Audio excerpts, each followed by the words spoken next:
আজ ঐশীর জন্মদিনের ব্লগ নিয়ে চলে এসেছি।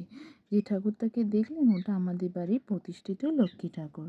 আজ যেহেতু ঐশীর জন্মদিন তাই সবাই মিলে ঐশীকে আশীর্বাদ করছে, পান ভরা ভালোবাসাও দিচ্ছে। এখন যে ঐশীকে আশীর্বাদ করছে সেটা হলো ঐশীর ঠাকুরদা।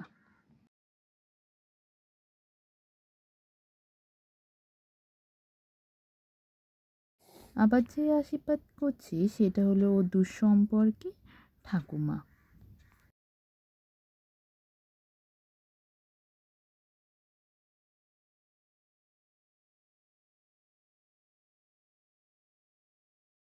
ঐশীকে কি সুন্দর একটা উপহার দিল।